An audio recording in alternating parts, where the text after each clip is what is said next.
All right, if it's Tuesday, it's Tuesdays with Stan. And Stan, thank you so much for joining me, and thanks for your patience as I went off the clock there and program clock, and it was, what can you do? How you doing, brother? Oh, I'm doing fine. How about you? Doing fine.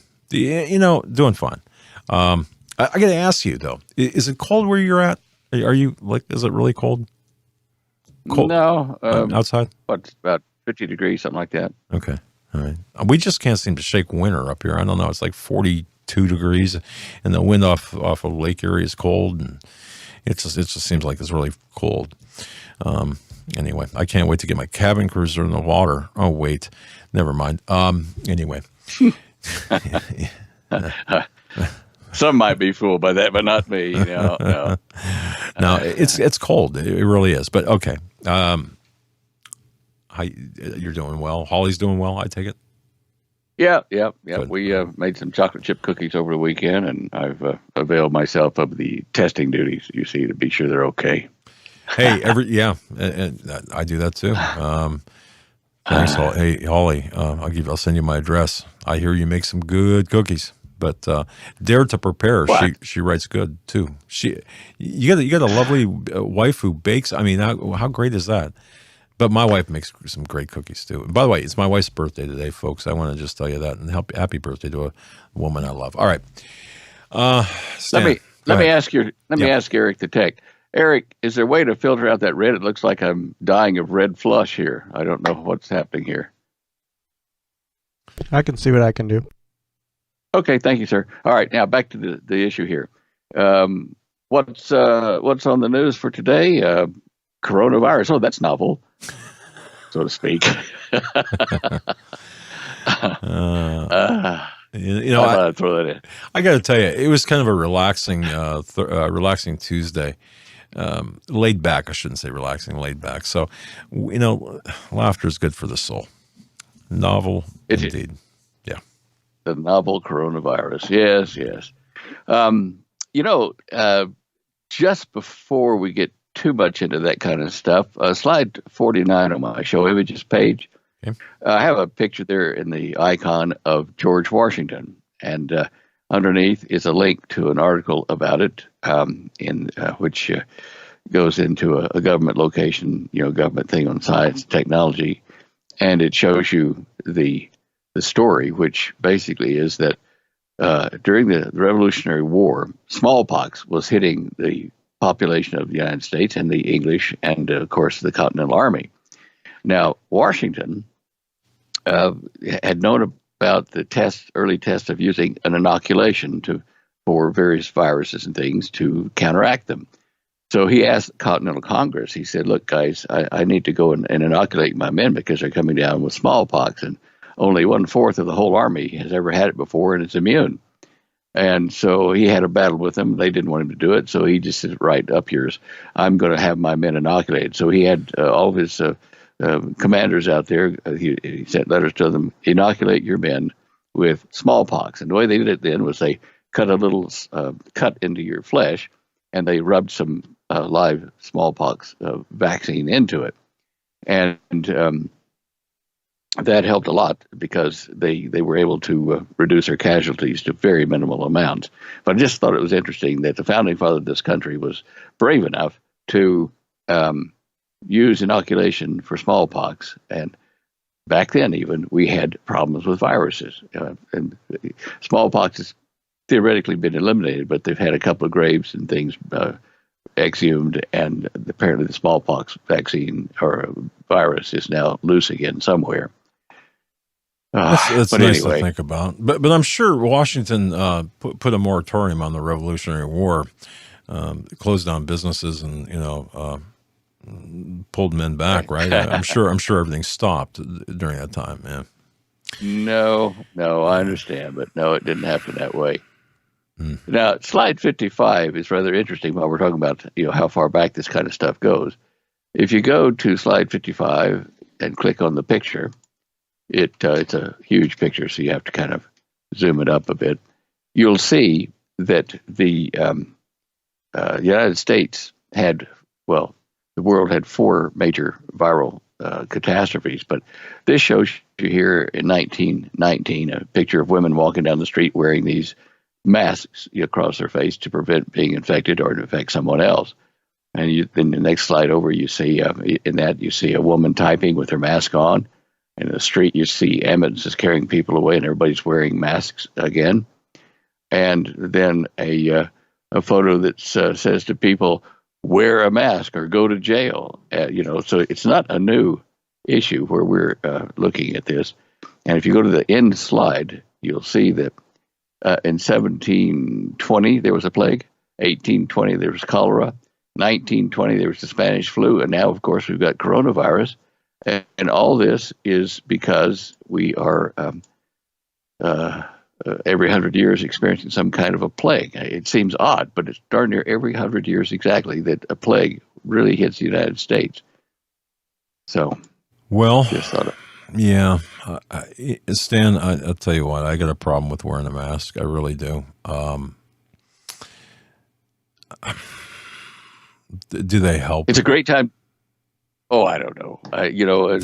To a degree, I suppose. But, it's probably better than just breathing heavy on somebody and giving them, droplets or sneezing on them. So that works. And if you're a bank robber or a grocery store robber now, then wearing the mask is kind of in vogue and it hides your face. So it's quite functional in a lot of ways.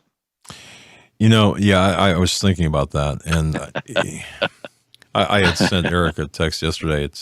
I'm glad I'm not conducting active surveillances right now, because imagine the nightmare of having to identify or authenticate the identification of an individual in a courtroom. You've got it would be a nightmare depending on the situation. So you're right. I think enterprising individuals will use this as an opportunity. Sadly. Yeah. I've heard a lot of stuff about, whether this virus is man-made or not. And certainly it has been patented in the United States and in Canada and things. And I don't know why we have to have these biowarfare things unless it's knowing that the enemy around the planet is doing development of these kind of things, and we need to have an antidote for it or antibodies. But in spite of all that, you look at slide 52. It's a video, actually, of an interview there where a doctor is explaining that Dr. Fauci, under the Obama administration, put $3.7 million to a grant into the Wuhan lab which produced this virus. Now, you kind of have to look at it like conspiratorially for a moment and say, well, why are we funding them as well? Is this a global effort to bring about pandemics that will reduce the population, as the globalists say we need to do? We need to cut the population here down by at least 75%, so that we have 1/4 of the population. This doctor covers a number of things on that, and it sends red flags up to me about what is the truth we're being told in the media. I mean, who do you trust? Things are edited, things are not reported, things are reported incorrectly. To me, it says, okay, we're heading back to Stanley's model of the need for a one world government that the globalists have been putting in place for decades. And although I haven't posted a link to it here on the main show images page, down at the bottom of it there, you see the cosmic conspiracy at slide 18. In there, I mentioned, probably 4 or 5 times. Let me see if I've got a copy of it here. I'll just read something from it if I do. I just gave a copy of your Cosmic Conspiracy to my neighbor yesterday when I saw him on my way to the store, and I handed him. I said, "You got to read this. This is from the 70s." And yeah, I was just going to say, it's from the 70s, 78 actually, and how far ahead the Lord showed me what was going to be happening, and so I reported it to people. I'm just getting a. Oh yeah, that's your shot of it there. It took me a second to open up what I wanted to share. PDF. Okay. I did make a PDF of the extracts that I have in that book, which are quite interesting. Okay, come on. Microsoft. Let me have my file.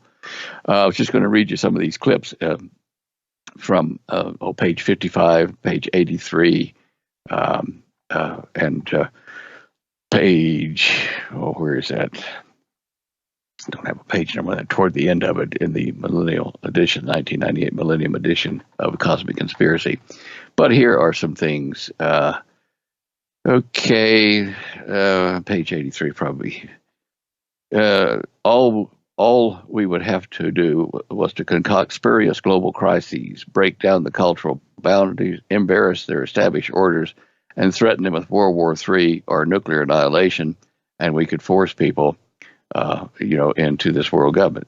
And I said there on that page, I can see it now, frozen in an energy crisis, saddened by the Watergates of the world, dying from environmental pollution, starving from food shortages, frightened of global nuclear war, sick of the moral decay, afraid of the daily news, bankrupted by global monetary fluctuations, unemployed from economic depressions, crowded by the ever-present birth rate, frightened by the suspicion that a global weather catastrophe was about to happen. Mankind, that great sluggish mass of which you and I in reality are a part, would have been ready for Alternative 3, which of course is the world order brought on by aliens, friendly aliens, but still not of this planet, not of this world. And it goes on there. There are several mentions that I have about the plagues and how these are part of the global crisis curves that would be put upon us to bring in the need for a new world order. And of course, right now, a lot of people are saying, they are sick of our governments. In Israel, they can't. Well, in fact, they got a government finally with Netanyahu making a concession to Gantz. For nearly a year, they've had troubles with their elections there. So people are sick to death of politics in Israel. They're sick to death with elections here in the United States because, the great divide between the left and the right, and the left is trying to destroy this country. So, yeah, I'm sick of it. A lot of people are sick of all this political movements, which are causing people to lose businesses, livelihoods, and to die unnecessarily. But that is part of the plan, is to make people of the earth unsatisfied, dissatisfied with their leaders, their government, crying out for a new way to have life and freedom, to have peace and security. Now, the alien card will be played. I talked about this in 1978. Because having exposure to the back rooms of Dr. Teller's project to develop anti-gravity and various other crafts and technology, which were held away from the public, I knew that there was a reason that they were going to release that much later to form this global government. We're very close to that now. The world, the world government has the attention, the invisible government, the deep state, whatever you want to call them, they have the attention of the masses. They control the leaders of the world. There's no doubt about that. One way or another, economically or directly or, blackmail or whatever, they control the leadership of the countries of the entire world. They will go the way the deep state says to go. Yeah.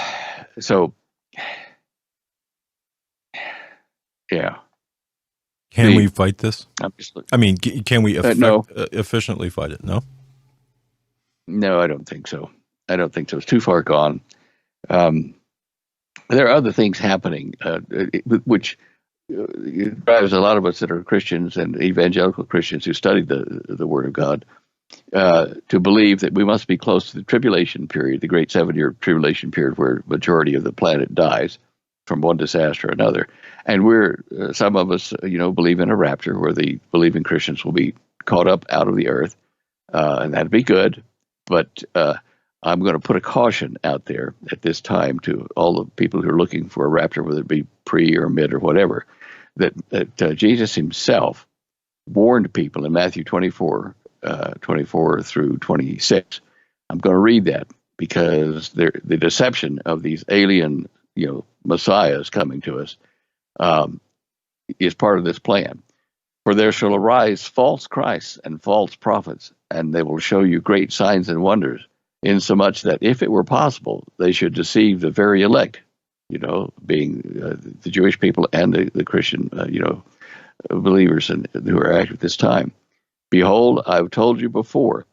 Wherefore, if they shall say to you, behold, he, the Messiah, is in the desert, go not forth. Behold, he's in the secret chambers, believe it not.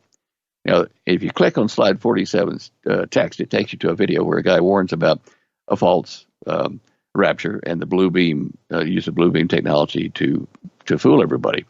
And blue beam technology shows that there's going to be a lot of large ships in orbit. There's going to be a lot of miracles performed. Fire is going to be shot down from orbit down to targets on the Earth, and people will be impressed.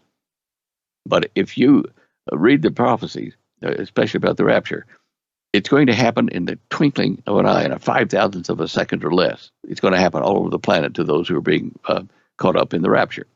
So if someone comes on TV or radio or out in the neighborhood, you hear a sound that says, "Come out of your house now, then we're going to rapture you. Come on out here and join the rapture."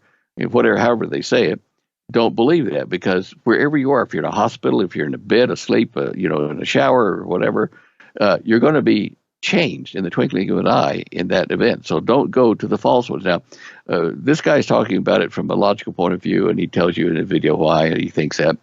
I actually had a dream vision, which I haven't posted on my website years ago, showing that I was watching a bunch of people in their cars driving out to a secret place in the desert, passing a little country store there, and they were asking for maps to get to where everybody's going to the saucers, to the landing, and they were going to be raptured, and so they were going to this secret place in the desert. I saw that in the dream vision just as clear, as if I were awake.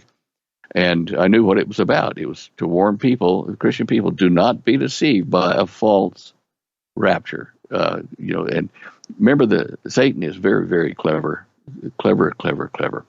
He reads the Bible. He knows what everybody's expecting, and he's going to give you fake things, fake Messiah, fake world leader, all that kind of stuff. I can't warn people enough. God is not going to leave behind Christian believers that are going to be caught up in the rapture if they're in the hospital, sick with a virus, or getting an operation or whatever, or locked up in prison. He is going to get you wherever you are, so you don't need to go to some secret place. I can't stress that enough. Having had the dream vision warning myself and understanding the mechanism behind it from what I wrote in The Cosmic Conspiracy. Get the book. We've got a few of them left out the back. And get to the sections,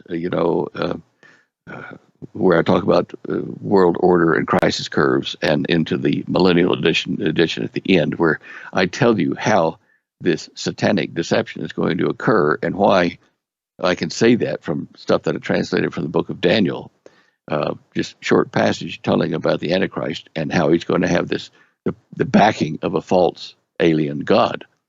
It all adds up. So I really need to stress that to people. It is coming. Don't be deceived.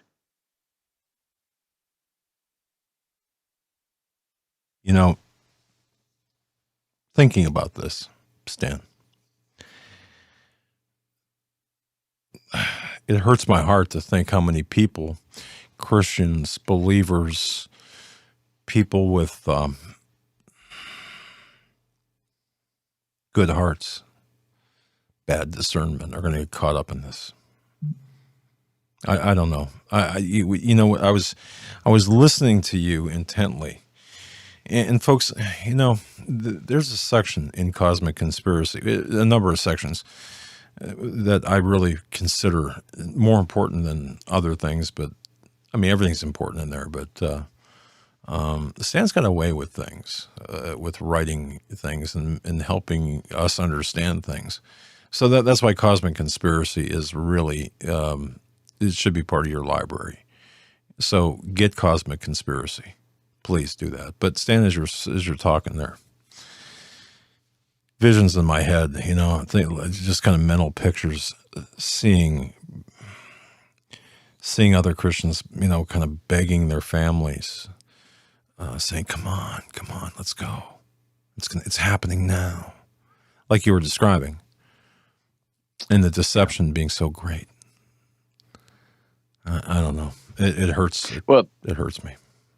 It does me too, and I'm thinking about that, about Paul's warning to our message to the Thessalonians. He said, you haven't been left behind. The rapture hadn't occurred yet. Has the man of sin been revealed yet? Now, revelation to the whole planet of the man of sin might well be what Jesus is warning about in Matthew 24, in that a fake rapture occurs. Aliens come and they're saucers, and they catch up a bunch of people who they probably destroy in some terrible way. But people on the earth see everybody, those people being caught up, and then Satan or the Antichrist has been revealed at that point. So after that, then sometime almost immediately, I would think that the real rapture occurs, and the loss of all these people, in addition to the ones that went out to do the false landing, will be explained away as, oh yeah, well, these people have been taken to other existences, other planets, to polish their souls and to let them understand what I'm all about. That's Satan talking through his Antichrist. So people will believe it, because not to believe it would be pretty terrible, frightening. Yes. Anyway. Well, one of the first, it also reminded me, one of the first Twilight Zone episodes I remember watching was To Serve Man, It's a cookbook. Yeah. Yeah. And, yeah. I just found this out.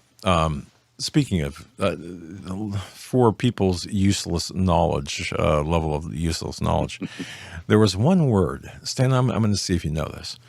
In the Twilight Zone episode series, which 5 seasons, 59 to 64, the first 4 seasons were half hours. The first 3 were half hours. The fourth were hour segments, and then the 5th went back to half hours. And by the way, submitted for your approval. That opening only happened on 3 episodes. That aside, okay, there was one word Rod Serling would not allow any of the writers to use. It was Rod Serling who would insert that word in the script himself. Now, at first I thought, man, when I read this, I thought, wow, that's pretty... maybe he didn't like that word, but on the other hand, I was looking and thinking, oh, maybe he really liked that word and wanted it to be used properly. Do you know what that word was? Did I even ask that question right? Properly? God. Really? Yeah. Any script. I didn't know that. Yeah, he did not allow his writers to use the word God in his scripts. He was the only one that would use that word. And he himself would put that word in the scripts where he felt it. Now, again, at first I thought maybe he's an atheist, maybe he doesn't like God. But then the more I thought about it, and then looking at the scripts themselves, which are online, by the way, I'm thinking, well, maybe he had more reverence than hatred. So I think he had reverence for it, but that was just I just thought that was kind of interesting in the realm of useless knowledge that people don't need, Anyway, but To Serve Man, that kind of made me think of that. Yeah, that was an interesting episode where the people had been caught up by the aliens in their ship and were being taken to their home planet. Yeah, and they had given them a piece of paper or something to read, and it was in an alien language, and when they finally got it translated, it's a cookbook on how to cook man. So they were being taken to the slaughterhouse. So, yeah, it's but that deception. It taught. That was one of the first things in my youth that taught me about deception. Really about how deep deception can be and how people can fall for certain things. I don't know. Yeah, and then there was another episode where the nuclear threat to the neighborhood or alien landing or something, and everybody in this one family had a shelter the neighbors knew about. Then they locked themselves in the shelter, getting ready to weather the attacks and things. And the neighbors came and said, "Well, let us into your shelter," And the guy yelled through the door. He says, "No, I told you to prepare yourself, and you didn't." So they end up getting stuff to break into his shelter, and then it's a false alarm. But it just shows you that how people turn on each other, and so. Yeah. Yeah, when you're prepping and stuff, just remember that these folks are going to knock on your door. That's right. Yeah, and playing cards one night together and having drinks and backyard picnics, and the next night you're busting down the door. Your enemy. Yeah, exactly. And that reminds me of too, today, Stan, we're seeing these turn in your neighbor, turn in the violators of this COVID lockdown, and there's no shortage of those people. I'm telling you, it's unbelievable how many people are turning neighbors in for violating the quarantine. And I'm not talking about big time violations. I'm talking about things like having somebody come over to your house to fix a leaky pipe, for example, or a leaking pipe, and they'll call in and report on the business and report on the neighbor. I don't know. It's just the stories are plentiful. Yeah, well, yeah, we're quite aware of that. And with the degree of shutdown varying from state to state, there are some states that are, like in Kansas, more of a worry. All of our employees and our officers in our EMP Shield business are considered critical infrastructure. I would think. And we're given a piece of paper and writing on it and stuff and signatures, which we show if we're ever arrested or stopped for being out during this, because we have carte blanche to move. So, but should we even have that? Should we even be at that point, Stan? I mean, we're talking, I guess, metaphor. No, I guess. I mean, should to me, I don't know. My Constitution doesn't say anything about stopping businesses, essential or not, or needing papers to work. I mean, I know these are unusual times, but does that mean that we suspend the Constitution? I have no way to answer that. It's a crisis. I know that these are accelerated beyond what they should be in the media for purpose of getting people to accept more government control toward the time when these may be worse. I mean, an argument can be made for the in favor of what the deep state wants to do. They're doing it without the existence of God. In their mind, mankind has to solve the problems coming, and they know that the average human being is like a sheep. He will go where he's directed, and he will react frightened like sheep do. And the ones in charge of our world governments behind the scenes realize to themselves that, look, we have to do something about this, and we have to, if we have to lose a few humans because we're going to try to preserve the race.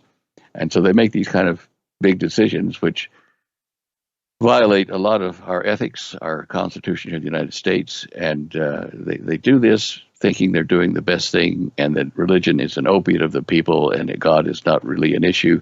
They treat themselves as the saviors of mankind. So if they're doing this kind of stuff, they're doing it without God's approval. God knows it's going to happen, and He's seen it coming and told us about it through His prophets. And so that's the difference. I think we need a world order. We need a global commander, a chief, a king, the Messiah Jesus. I have no doubts that he will be able to run this planet on a very equitable and harmonic basis for the environment and for the people who live here and the animal life form. But not they Bill aren't Gates. That. They are not Bill Gates, not George Soros, but our Messiah. The gates to heaven. Yeah, the Gates to Heaven project. Yeah. You remember Art Bell? What was that? Art Bell and Heaven's Gate, right? Yeah. Oh my God! Wow. Yeah. I'll get that. Oh, thank you.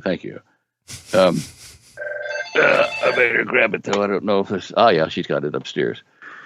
Yeah, it's just things are. Yeah. Go ahead. Yeah. Things are heating up in a number of areas, which are doing exactly what I predicted in the Cosmic Conspiracy and many lectures. And another curve that we're looking at is nuclear war, threat of annihilation to the whole planet. It's not just the United States.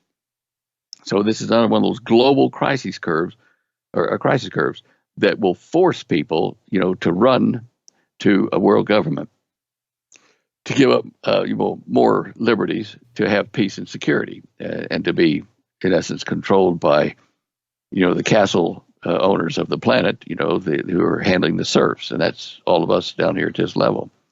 One of those things that's happening is the threat of this war, which is slide 57. If you click on the slide itself, you'll see I've got two pictures there. One off the bow of one of our naval craft, and it shows a wake ahead of it where one of these gunboats is going in the front of it.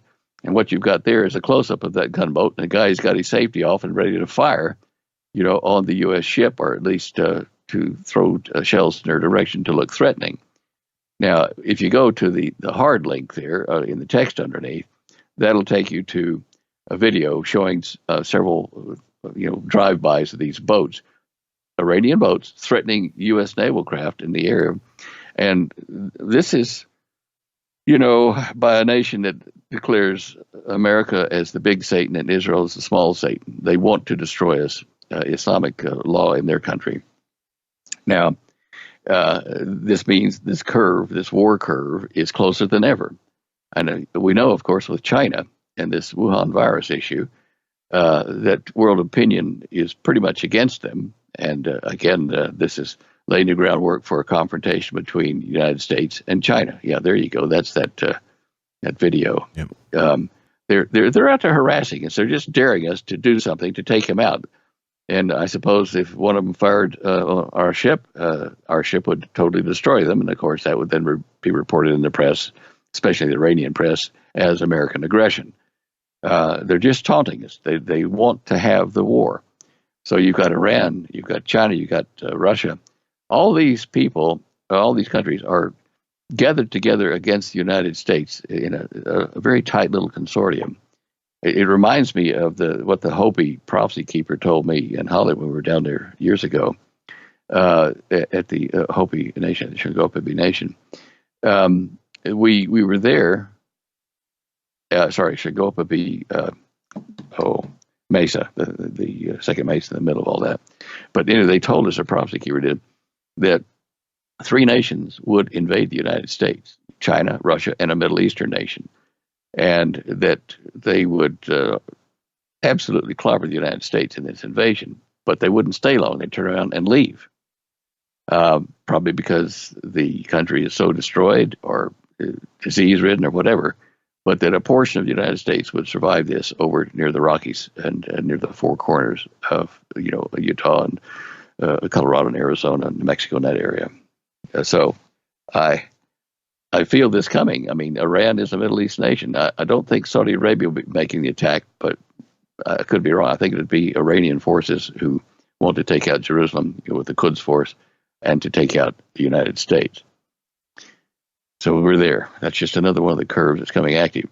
And slide 54, you remember how I've talked about my research showing in Revelation 13 that the Antichrist of this age, the number and the name of that man, here is wisdom, points to an Antichrist whose name contains the name Solomon, some way, Suleiman, Soleimani, something like that. Yes. And so every time one of my watch list guys kind of comes to the forefront, I need to mention it. And this article in slide 54 shows that Suleiman Soylu, who is the interior minister, he was the interior minister for Turkey under Erdogan, he released an order that said, okay, we're shutting down the country for this virus for a while, and warned him not to go in the street and that kind of stuff. And with that posting, he then resigned. Now, he is the front runner in the public opinion there to replace Erdogan, who's the president in charge of Turkey. Now, Turkey would be a great place for the Antichrist to come because it's the seat of the ancient Roman Empire in that area. You had the East and West joined together there. So if our Antichrist guy comes from there and has the name Suleiman, and perhaps if he even wears a fez because only the Turks used to do that, we're going to see that he is the Antichrist. So right now he's just a nondescript person. He's in the background. He's resigned from his position, but there will be a change of government. Instead of having Erdogan's son-in-law take over from him, we're going to see Suleiman, I think, and things will change then. He is popular amongst the people because he looks after the people, or so they would believe. He's definitely on my slide 13. If you go there, I haven't got a lot of information on him yet, but he's the second picture over next to Mohammed bin Salman. Man, Yeah. It just it does cause me to wonder all of these, and you do a nice job of laying out the search of the Antichrist. The possibilities, and folks, that's what this is, an intellectual exercise, investigative exercise, nothing more. I think you'd agree with me on that, right? Oh, yeah, absolutely, absolutely. Yeah, I'm just throwing it out there for what ifs, and trying to understand what the prophecy in Revelation 13 was trying to tell us. It was a coded message, and here is wisdom, and it points you to King Solomon by the 666. And so I say, okay, what does that mean? Are we to see the Antichrist revealed and then suddenly be raptured, or what? So it's fireside chat, actually. Yeah. That's it. I saw, I'm not sure if I printed it out here. I saw maybe I did here. I think this is it. Talking about the Antichrist system, the beast system, where Bill Gates, of course, Bill Gates now is becoming like Soros. He's mentioned and everything, is setting the stage for the mark of the beast in this case. And they're talking about ID 2020. And of course, Bill Gates setting up the stage for the mark of the beast, not the Antichrist, but writing here, ID 2020 seeks to leverage immunization as an opportunity to establish digital identity and to provide a unique digital identity to everyone on the planet. So, a numeric sequence or numeric identification of every human living person.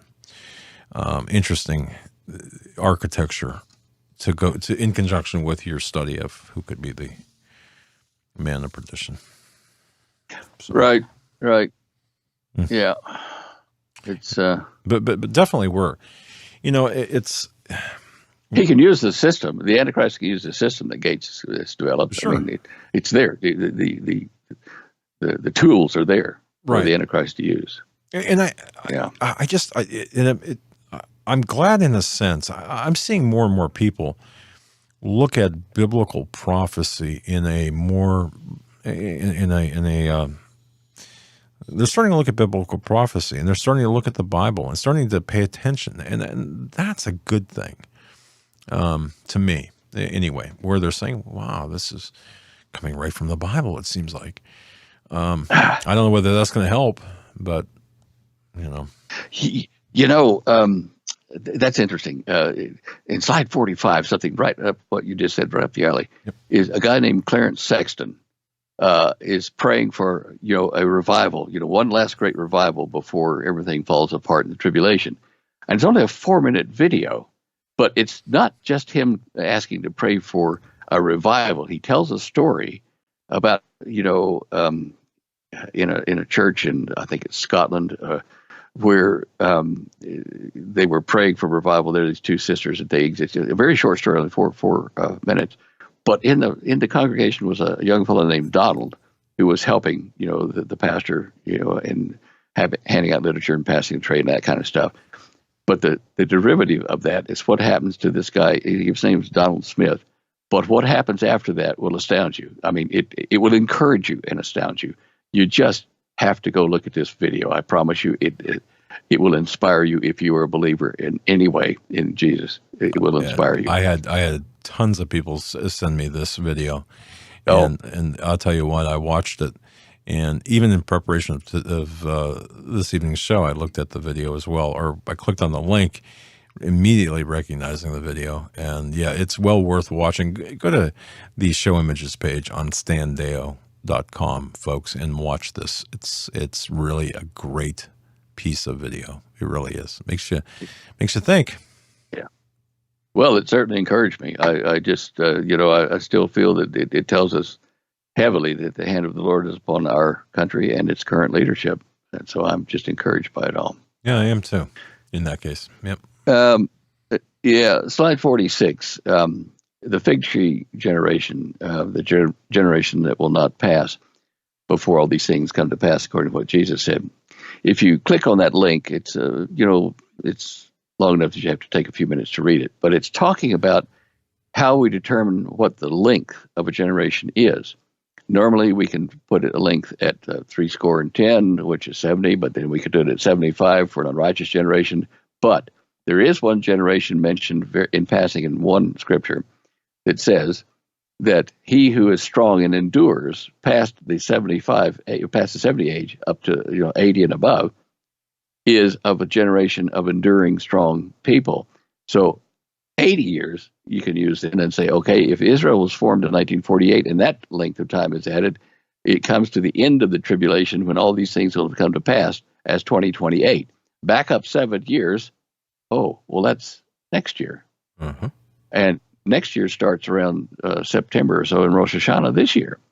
That's so right. we are very close. We are very close, I think, on all the ways you can figure it, to these things all coming to pass. In one respect, you can be excited. In the other, you can be sad for all those people who don't know how close we are to the world falling apart, as prophesied in the Bible, and that there's a way to avoid this. I don't know how we get their attention other than some crisis like we've got now. I wonder how many people, because of this, have adjusted their sights to the Bible, to the Holy Bible, to the Christian faith. It makes me wonder. It seems to me that it would have to be sensibly a good number, but maybe I'm too optimistic. Well, you look at 9/11, when that happened, we had a lot of people going back to church. Unfortunately, we can't do that now because you can't gather together. But the going back to church, the revival of faith in God was strong during the post few months of 9/11. But then people got back into their old groove and no more church. And okay, fine, and forget it. But this, I think, has got the attention of the whole world, not just American citizens in 9/11. This is a showstopper. Yeah. And I think that we're going to see, especially in some of the countries where, like in India, and where there are large crowds being preached to and being gathered in for this, they're going to hear the gospel, and many will be saved. I do believe this is God's mercy, one last great revival for the planet. It'll happen. It'll happen. It's an interesting form in which it took. If that's the case, certainly an interesting way to get the planet's attention. Although, what better way, I guess, when you look at it that way. So yeah, I mean. Okay, now a couple of things I want to get to quickly here before I forget them here. We have a number of geophysical things that are happening. Volcanoes are acting up. We're having more smaller earthquakes, but much more of them over the last 2-3 months, all around the planet in key plate tectonic zones, and some that aren't normally that way inside the United States for sure. Also, we're having droughts. Now, slide 53, if you click on the picture itself, it enlarges to a bigger form of what you see. And basically what this is telling about, what you can read in the text, the link to the text in the bottom, is that in Chile, they have had the worst drought in, 10 years or so. This 10-year drought. Well, it's not in 10 years, but it's a 10-year drought. Now, it's the worst one they've had since 1915, but it's the kind of drought that it only occurs once every 1,000 years. And that picture you've got up on the screen on the right side of it is where, the lake used to empty into that kind of tan area and flow down into the hillside there, the mountainside, to water all the various streams in Chile. It is totally bone dry. And this is a very unusual thing when they say it's a 1 in 1,000 year type event. It's just one of many things that are, in addition to disease and the economic crunch is coming. People are feeling it now, but they're really going to feel it even when we go back to work. The whole world has been shaken to the core economically. And the U.S. dollar, of course, is now going to be deflated, in my opinion, the value of it, because they're issuing so much currency, at the Fed. There's only so much assets to back that currency, so it's going to deflate the value of it. So the U.S. dollar isn't worth as much, and so imports will cost us more, and all kinds of things will go wrong. And then with the Saudis and the Russians playing funny buggers with the oil prices in the Middle East, we're going to see, again, effects in our economy that are pretty painful, and the world. When I say our, I mean the world economy. So all these curves, they're coming together. There's just no question about it. No question about it. But by the way, Stan, we have about 10 minutes left. Your program clock. Don't pay attention to the program clock. We screwed that up here. So Oh, okay. Okay, so All right. So I might have to. Okay, well, that's good. All right. Well, then, slide 44. We have a leading astronomer, astrophysicist, I guess it'd be more apropos, astrophysicist who talks about UFOs. Now, normally that's a death sentence in the professional community. And basically what he says is the evidence he's seen makes him think that this could be a real phenomenon. And you can see in the link to the article and then watch the video and why he discusses, why he believes that they are part of our reality. And, whether they are worthy of study, aliens, UFOs, abductions, that kind of stuff. He goes on and talks about his opinion on Bob Lazar and the Area 51 allegations. He thinks that Bob Lazar is the real deal. So this is a very interesting testimony by a very prestigious astrophysicist. And I think that people ought to have a listen or view of that video that goes with it. Well, what do you think? I know that some people had recently, I was watching on some of the internet boards where there was a discussion about the existence of extraterrestrials versus the existence or what many Christians believe to be interdimensional as opposed to extraterrestrial. The interdimensionality of it would be the spiritual rending of the veil between the universes, right, or the dimensions. Yeah. It could be both, though, right? It could be. It could be, yeah. Yeah, Okay. It could be both because once Satan penetrated the veil, came in years ago, centuries ago, whatever. I mean, he's been messing with mankind for, since before the Garden of Eden, I think, but at least at that point. So he's had time to spread his wings, spread his minions out to various other planet systems, and he may have intergalactic travel capabilities. I don't know, but certainly interplanetary is on the cards, and solar systems, transstellar systems is on the cards. So if they have beings that he's put into other worlds and adapted their physiology to work better in that world, like low gravity worlds or high gravity worlds, taller or shorter, or squat, more muscular, or different appearances for their ears to hear better, or all these kind of things could have been engineered biologically by Satan and his team in various other worlds to give the illusion that our universe is all there is, and that the aliens have come from our universe to help us. I mean, it's going to be a convincing argument. He's going to have craft coming, and they're going to be different looking beings on them. Some will be real, some will probably be biological robots like the gray critters. But the gray critters are probably going to be the ones that Satan and his other minions, whatever they look like, will defeat for us and will get rid of, so they won't harm our livestock and abduct us and do strange experiments on humans.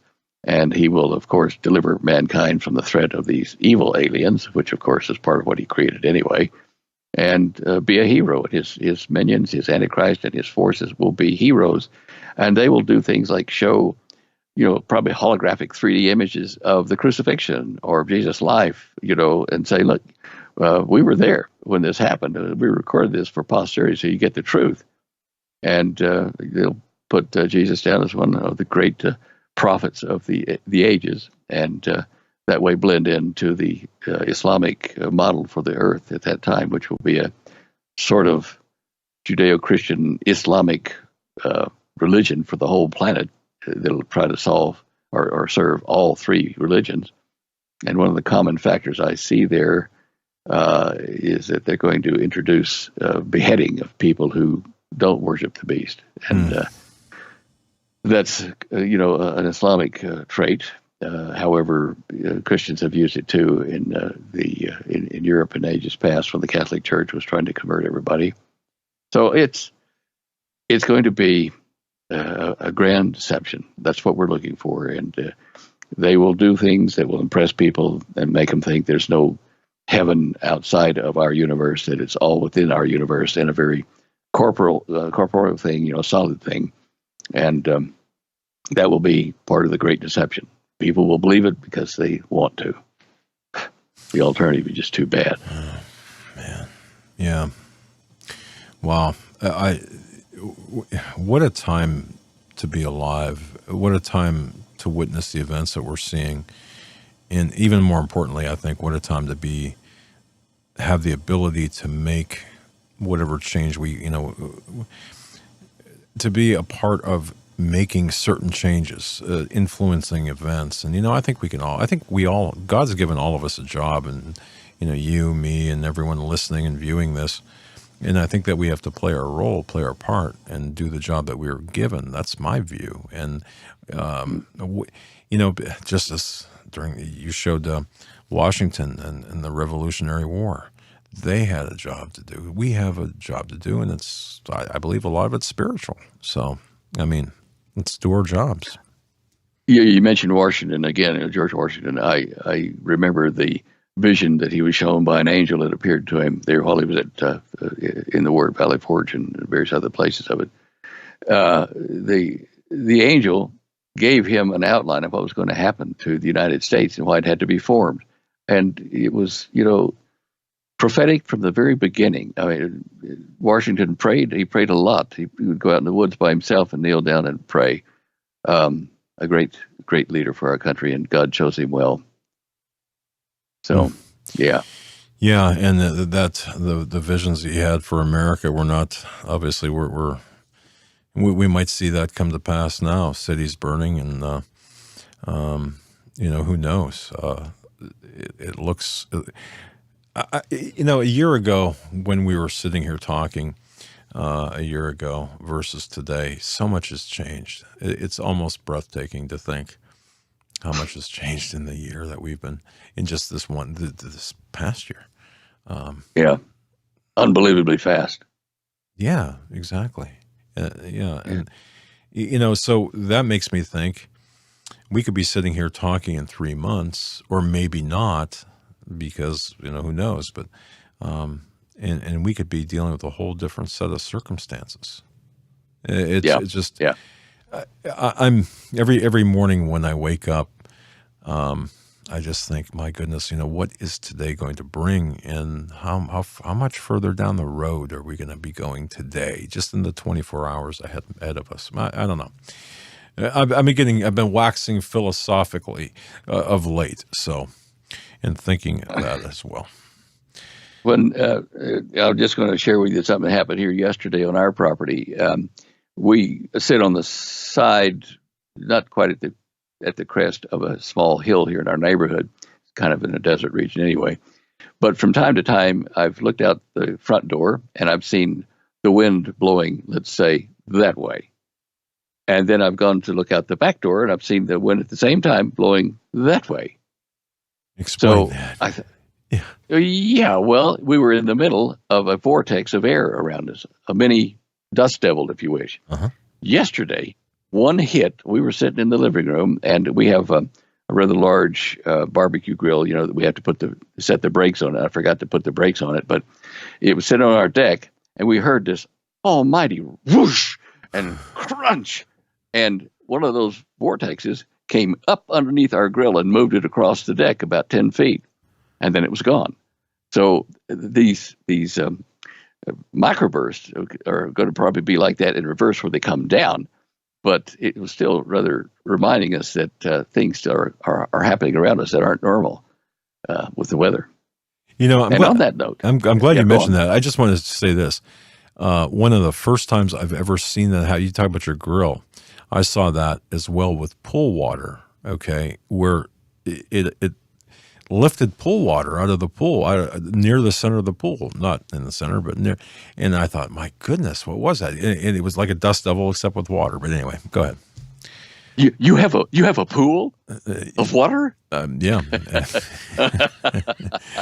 Yeah, it's Olympic size in-ground pool. No, but I thought, wow, it's amazing.